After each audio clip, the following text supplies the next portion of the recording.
palon pulga mashina olasiz, palon pulga страховка qilasiz. Xudo ko'rmasin, mashinangizni urib olsangiz, turib olsangiz yoki mashinangiz yonib ketsa yoki ustiga daraxt tushib ketsa, 100% страховка qildirsangiz, yana mashinani polniy qoplab beradi deb chuv tushiradi. Ba'zi bir страховка kompaniyalar, xuddi shunday страховка kompaniyalardan bittasi Hamkor sug'urtaga men o'zim tushmoqdaman. Chunki 2 oy oldin zikrimda urib olganimda Spark orqasidan, o'zim davqasini urib olganman. Hech qanday e'tirozim yo'q. Sparkda qilib berdim, sud bo'ldi, qarorlarni olib kelib berdim. Rosa yugurtirdi страховка, qilib beramiz, tushirib beramiz deb. Oxiriga kelganda yana nima deydi endi? To'lab bermaymiz. Nimaga desam, belgilangan tezlikdan oshiqda borib uribsiz, o'zingizda ekan deydi. Nima farqi bor uni? Misol uchun qizilda o'tmasa, ichib tushmasa, stil ichida yurmasa, misol uchun bu 3 ta vaziyatda qilib bermashi kerak. Bu 3 narsani podключение qilmay yoki ichib tushsa, shu narsalarni podключение qildirsa bo'lar, lekin men unaqa odatlarim yo'q. Misol uchun mashina urib oldim, bo'ldi. Endi men bilmayman-da, qaysi kompaniya yaxshi, qaysinisi yomon. Sizlarning ishlaring tushganmi? Hamma sug'urta kompaniya shundaymi yoki faqat Hamkor sug'urtani o'zi shunaqami? Sizlarga maslahatim, страховка kompaniya qilmoqchi bo'lsangiz, 100% страховка qilmoqchi bo'lsangiz, Hamkor sug'urtani umuman eslaringni chiqaringlar. Shunaqa yugurtirgan, shunaqa qayoqdagi bo'lmagan narsalarni aytadi. Misol uchun mashinada доверенностьda odamlar bor.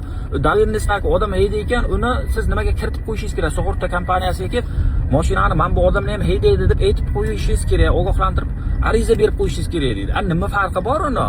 Qilingan hamma narsa qayoqda ko'rsatilgan, shartnomani ham o'qib chiqdik. Shartnomani vaqtida ko'rsatmagan, bizga hozir aytgan, bu kompaniyada mana bunaqa shartnoma bo'ladi, mana bu narsalarni o'qib chiqing deyilmagan. Shunday ishni qilib bergan, 6,5 million qancha pulimni olgan bo'ldi.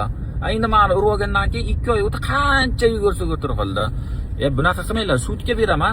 Baribir undirib olaman. Bo'lmasa mashinamni boshqatdan o'sha qanaqa misol uchun holatda qoplab beradi. Xuddi o'shanaqa qilib uraman-da. Men bir sizlarni ko'ray 200 million, 300 millionlik qilib sizlardan undirib olaman. Qarab turinglar-da.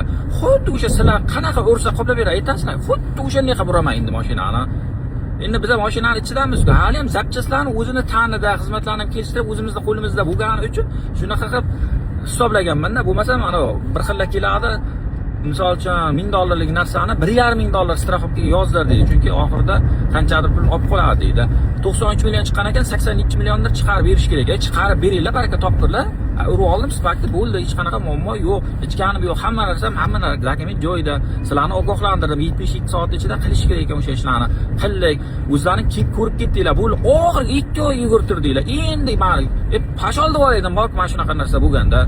Endi shuncha vaqtim ketdimi, endi dalshisini ham ko'raveramiz. Xullas, Hamkor sug'urtadan umuman ishlaring tushmasin, ularni unutinglar. Umuman bunaqa страховка, bunaqa narsalar qildirmanglar sizlarga maslahatim. Meni ishim tushdi. Umuman aytgan gapiga turmaydi bular bor-ku. Bilmayman bunaqa odamlar.